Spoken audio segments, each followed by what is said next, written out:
نحمدہ ونصلی علی رسولہ الکریم اما بعد۔ حاضرین محترم، اللہ رب العزت نے جب انسان کو بنانا چاہا تو سب سے پہلے اللہ نے حضرت آدم علیہ السلام کو بنایا۔ آدم علیہ السلام کو اللہ رب العزت نے مٹی سے پیدا کیا کہ مٹی کا ڈھانچہ بنایا، اس کے اندر اپنی روح پھونکی، جس کے ذریعے سے آدم علیہ السلام وجود میں آئے۔ آدم علیہ السلام کے ذریعے سے حضرت حوا کو پیدا کیا گیا۔ ان دونوں حضرات کے ذریعے سے انسانوں کی نسلیں چلی۔ پھر حضرت آدم علیہ السلام کے دو بیٹے حابیل اور قابیل، یہ دو بیٹے ہوئے۔ ان دونوں بیٹوں کے درمیان ایک بات کو لے کر جھگڑا ہو گیا۔ قابیل نے حابیل کو قتل کر ڈالا، قابیل نے حابیل کو قتل کر ڈالا۔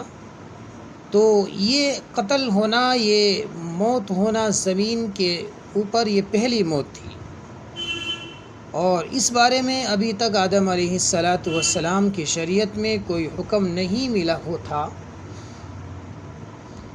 اس لیے قابیل بڑا پریشان تھا کہ بھائی کی لاش کو کیا کیا جائے، قتل تو کر دیا ہے، اب اس کو کیا جائے۔ تو اللہ تعالیٰ نے ایک کوے کے ذریعے اس کو دفن کرنے کا طریقہ سکھایا۔ بہرحال تو اسی طریقے سے حابیل کے قتل کے بعد اللہ تعالیٰ نے حضرت آدم علیہ السلام کو حضرت شیث علیہ السلام جیسا نیک فرزند عطا فرمایا۔ یعنی کہ جب حابیل کا قتل ہو گیا، قابیل نے حابیل کو قتل کر دیا، اس کے بعد اللہ تعالیٰ نے حضرت آدم علیہ السلام کو حضرت شیث علیہ السلام کی شکل میں ایک نیک فرزند عطا فرمایا۔ وہ حضرت آدم علیہ السلام کے سچے جانشین ہوئے، اور آگے چل کر پوری نسل انسانی کا سلسلہ انہی سے چلا ہے۔ اللہ تعالیٰ نے ان کو نبوت سے نوازا اور 50 صحیفے ان پر نازل فرمائے، حضرت شیث علیہ السلام پر۔ حضرت شیث علیہ السلام ہی کی نسل میں سے حضرت ادریس علیہ السلام ہیں، جو حضرت نوح علیہ السلام سے 1000 سال پہلے شہر بابل میں پیدا ہوئے۔ انہوں نے حضرت شیث علیہ السلام سے علم حاصل کیا، علم نجوم، علم حساب۔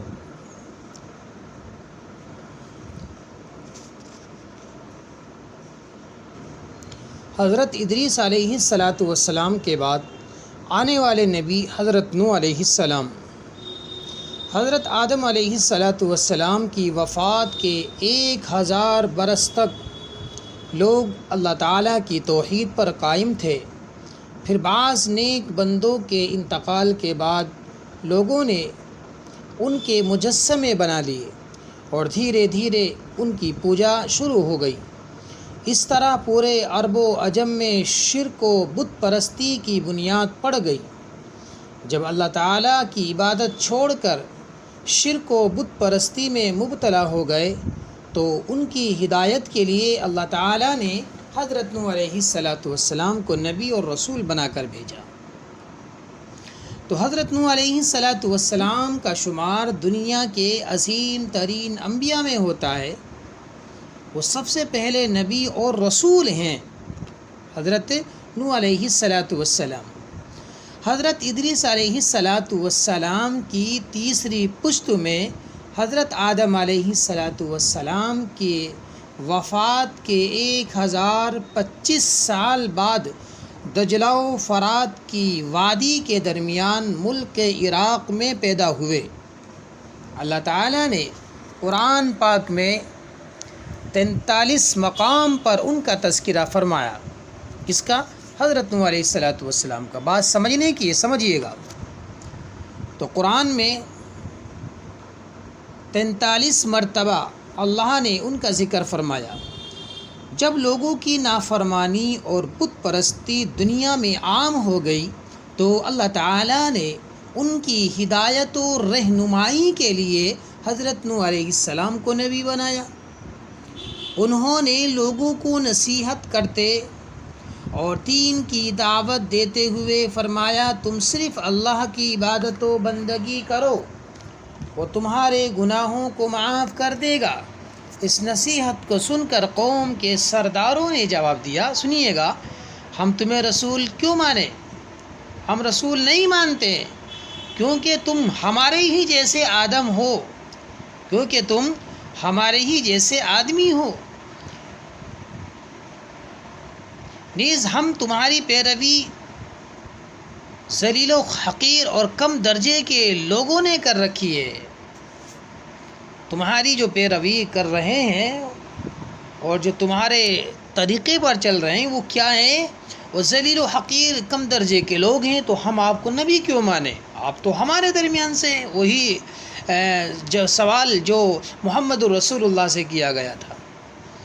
حضرت نوح علیہ السلام نے فرمایا، اللہ تعالیٰ کے یہاں سعادت و نیک بختی کا دار و مدار دولت پر نہیں ہے، بلکہ اللہ کی رضامندی اور اخلاص سے نیت پر ہے۔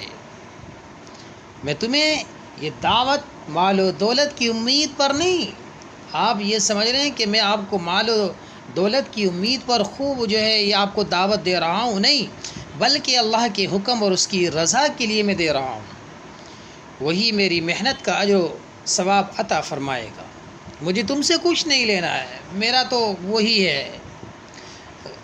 بہرحال حضرت نوح علیہ السلام دن رات انفرادی و اجتماعی اور خصوصی اور عمومی طور پر ایک طویل عرصے تک قوم کو شرک و کفر اور اللہ تعالیٰ کی نافرمانی سے ڈراتے رہے، مگر وہ باز تو کیا آتے بلکہ الٹا عذاب الہی کا مطالبہ کرنے لگے کہ اگر ایسا ہے تو لاؤ، کہاں ہے تمہارا عذاب، تمہارے خدا کا عذاب کہاں ہے؟ الٹا کیا کہا ان لوگوں نے کہ عذاب الہی کا مطالبہ کر بیٹھے۔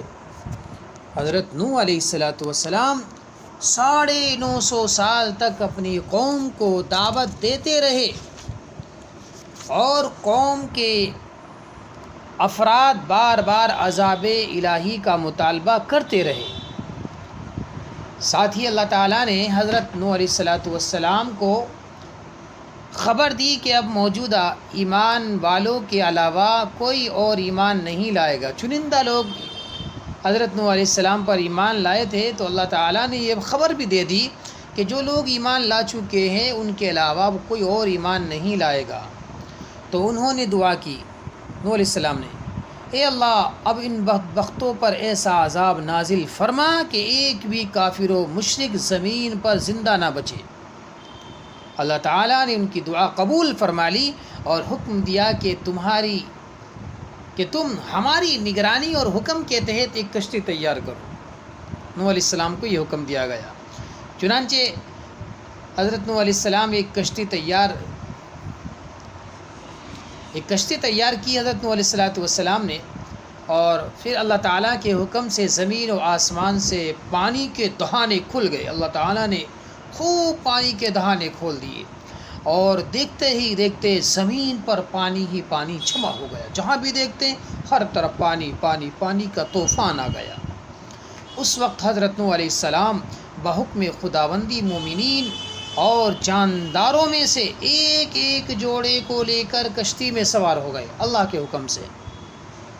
باقی تمام کافر و مشرک پانی کے اس طوفان میں ہلاک ہو گئے۔ 6 مہینے کے بعد کشتی 10 محرم الحرام کو جودی پہاڑی پر ٹھہری، تو حضرت نوح علیہ السلام اہل ایمان کو لے کر امن و سلامتی کے ساتھ زمین پر اترے اور پھر اللہ تعالیٰ نے انہیں سے دنیا کی آبادی کا دوبارہ سلسلہ شروع فرمایا، اس لیے آپ کو آدم ثانی کہا جاتا ہے۔ بات سمجھنے کی ہے، آپ کو جو آدم ثانی کہا جاتا ہے وہ اسی وجہ سے کہا تھا کہ 6 مہینے کے بعد آپ کی جو کشتی اللہ کے حکم سے جو تیار کی گئی تھی، آپ نے اس میں مومنین کو اللہ کے حکم سے اور جانداروں میں سے ایک ایک جوڑے کو سوار کیا تھا، اور 6 مہینے تک وہ چلتا رہا تمام سسٹم، اور 6 مہینے کے بعد یہ کشتی جب ٹھہری تو وہ تاریخ 10 محرم کی تھی۔ جودی پہاڑ پر یہ کشتی ٹھہری آپ کی، حضرت نوح علیہ السلام نے اہل ایمان والوں کو لے کر وہاں امن و سلامتی کے ساتھ اس زمین پر اترے، پھر اللہ تعالیٰ نے انہی سے اس دنیا کی آبادی کا سلسلہ شروع فرمایا۔ تو اس لیے آپ کو حضرت آدم ثانی کہا جاتا ہے کہ آپ آدم ثانی ہیں۔ اللہ ہم سب کو سمجھ عطا فرمائے، اور ہمیں بھی ان تمام غلط فہمیوں میں جن میں آج ہم جی رہے ہیں کہ کہاں عذاب کہاں کیا، بلکہ یہ تمام چیزیں برحق ہے۔ اللہ نے پہلی قوموں پر یہ تمام چیزیں کر کے دکھا دیا ہے۔ ان پہلی قوموں نے اللہ کو جھٹلایا، اللہ کے دین کو جھٹلایا، اس کے نبی کو جھٹلایا، تو جس کی وجہ سے اللہ تبارک و تعالیٰ نے عذاب میں ان کو غرق کر دیا۔ تو میں امت مسلمہ تو میں محمد الرسول اللہ کی امت سے میں یہ اپیل کروں گا، میں کہوں گا میرے بھائیوں، میرے عزیزوں، میرے بزرگوں، اللہ کے نبی کے لائے ہوئے دین پر جم جائے اور اس پر جم کر کام کریے گا، جب تک اللہ زندہ رکھے، جب تک جو ہے ایمان پر ہمیں سلامت رکھے۔ آمین۔ وآخر دعوانا الحمدللہ رب